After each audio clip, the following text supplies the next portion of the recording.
नमस्कार दोस्तों, स्वागत है आप सभी का स्मार्ट क्लास एकोल एग्जाम पर।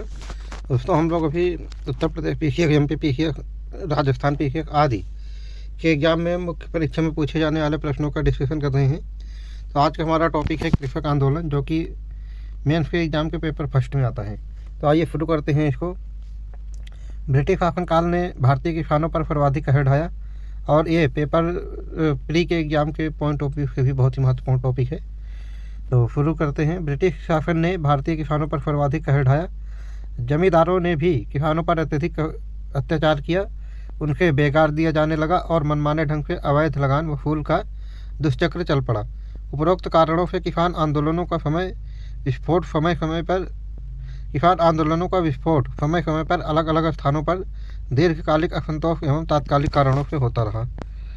19वीं शताब्दी के कृषक आंदोलन यहाँ चार्ट के माध्यम से देखेंगे।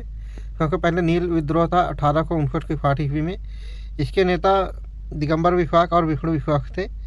ये बंगाल क्षेत्र में हुआ था और इसका परिणाम ये हुआ कि किसानों का यह आंदोलन सफल रहा। दूसरा है पावना विद्रोह, यह 1873 ईस्वी में हुआ। इसके नेता ईश्वर चंद्र राय और केशव चंद्र राय थे। यह बंगाल क्षेत्र में था और इसमें आंशिक सफलता मिली। तीसरा था दक्कन उपद्रव, यह 1875 ईस्वी में हुआ था। पूना जिले के किसानों का द्वारा नेतृत्व किया गया था इसका, और यह महाराष्ट्र क्षेत्र में हुआ था और इसमें भी आंशिक सफलता मिली थी। नील आंदोलन के बारे में जानेंगे थोड़ा सा यहाँ पे। 1859 की 60 ईस्वी में हुआ था। बंगाल के अंग्रेज नील उत्पादक, जिसको नीलहे कहते थे, किसानों को जबरन नील की खेती करने को बाध्य किया और उसकी बहुत कम कीमत किसानों को देते थे। इससे किसानों में अत्यधिक असंतोष था। बंगाल के नदिया जिले के गोविंदपुर के एक नील उत्पादक के दो भूतपूर्व कर्मचारियों दिगंबर विश्वास एवं विष्णु विश्वास के नेतृत्व में किसानों ने नील आंदोलन प्रारंभ किया। हिंदू पैट्रियाट के संपादक हरिश्चंद्र मुखर्जी ने इस आंदोलन के लिए काफ़ी कार्य किया। दीनबंधु के नाटक नील दर्पण में किसानों के शोषण का वर्णन किया गया है। सरकार ने 1860 में सी टोनकार की अध्यक्षता में नील आयोग का गठन किया। इस आयोग में एक भारतीय सदस्य ब्रिटिश इंडिया एको के चंद्रमोहन चटर्जी थे।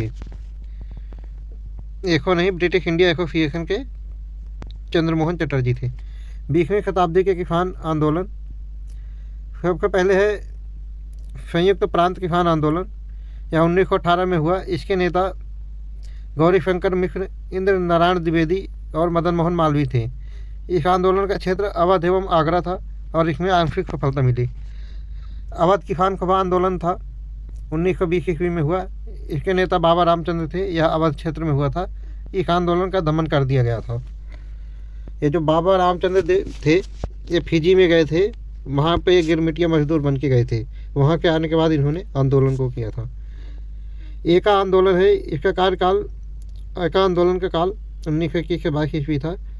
इसके नेता मदारी पाखी एवं सहदेव थे। इसका क्षेत्र हरदोई, बाराबंकी, बहराइच और सीतापुर था। इस आंदोलन का दमन कर दिया था अंग्रेजों ने। एका आंदोलन 1921 से 22 ईस्वी में हरदोई, बाराबंकी, बहराइच एवं सीतापुर के किसानों ने मदारी पाखी एवं सहदेव के नेतृत्व में एका आंदोलन चलाया। इस आंदोलन का कारण अत्यधिक लगान वृद्धि एवं गैरकानूनी रूप से किसानों के खेत छीनना था। पुलिस ने जमींदारों के हितों की रक्षा के लिए इस आंदोलन का दमन कर दिया। अगला हम देख रहे हैं बारदौली सत्याग्रह। गुजरात के बारदौली तालुका में सरकार ने 27% राजस्व में वृद्धि कर दी। इस आंदोलन का नेतृत्व वल्लभ भाई पटेल ने किया। इस आंदोलन में महिलाओं की सक्रिय भूमिका रही। मनी बेन पटेल, शारदा बेन शाह, मीठू बेन पेटिट और शारदा मेहता जैसी महिलाओं ने महत्वपूर्ण भूमिका अदा की। बारदौली की महिलाओं एवं गांधी जी ने वल्लभ भाई पटेल को सरदार की उपाधि दी। अखिल भारतीय किसान संगठन की स्थापना 1936 ईस्वी में हुई। अखिल भारतीय किसान संगठन की स्थापना 1936 ईस्वी में लखनऊ में हुई। इसका नाम अखिल भारतीय किसान सभा रखा गया। इसका पहला सम्मेलन अप्रैल 1936 में लखनऊ में हुआ था। अखिल भारतीय किसान सभा के अध्यक्ष स्वामी सहजानंद सरस्वती एवं महासचिव प्रोफेसर एन.जी. रंगा थे। अखिल भारतीय किसान सभा ने भारत में ब्रिटिश शासन का उन्मूलन एवं भारत की स्वाधीनता अपना लक्ष्य घोषित किया। 1 सितंबर 1936 को किसान दिवस के रूप में मनाने का निर्णय लिया गया। 1938 में आंध्र प्रदेश के गुंटूर जिले में निदुब्रोल नामक स्थान पर प्रथम भारतीय किसान स्कूल खोला गया। 1942 ईस्वी तक किसान आंदोलन एवं राष्ट्रीय आंदोलन साथ साथ चलते रहे। अब यहाँ पे आधुनिक शिक्षा का विकास देख लेंगे, एक नज़र डाल लेंगे। डेक्कन एजुकेशनल सोसाइटी की स्थापना से संबंधित थे बाल गंगाधर तिलक। 1884 ईस्वी में इनकी औपचारिक रूप से स्थापना वीके चिपलूणकर, बाल गंगाधर तिलक, एम.बी. नाम जोशी ने मिलकर की थी। डेक्कन एजुकेशनल सोसाइटी की स्थापना। स्वदेशी एवं बहिष्कार आंदोलन के समय राष्ट्रीय शिक्षा का भी प्रचार प्रसार हुआ। एक समय अनेक राष्ट्रीय स्कूलों की स्थापना हुई। इन राष्ट्रीय स्कूलों में किस प्रकार की शिक्षा दी जाए, इसको निर्धारित करने के लिए 15 अगस्त 1906 को नेशनल काउंसिल ऑफ एजुकेशन अर्थात राष्ट्रीय शिक्षा परिषद की स्थापना की गई।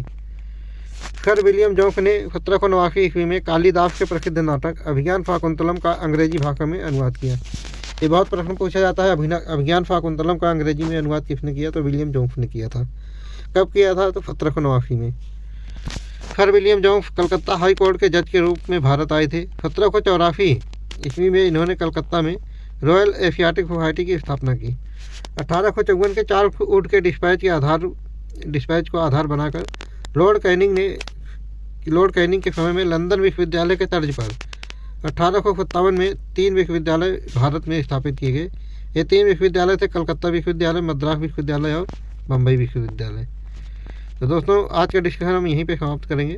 कल फिर मिलेंगे इसी चैनल पर नेक्स्ट वीडियो के साथ। तब तक के लिए जय हिंद।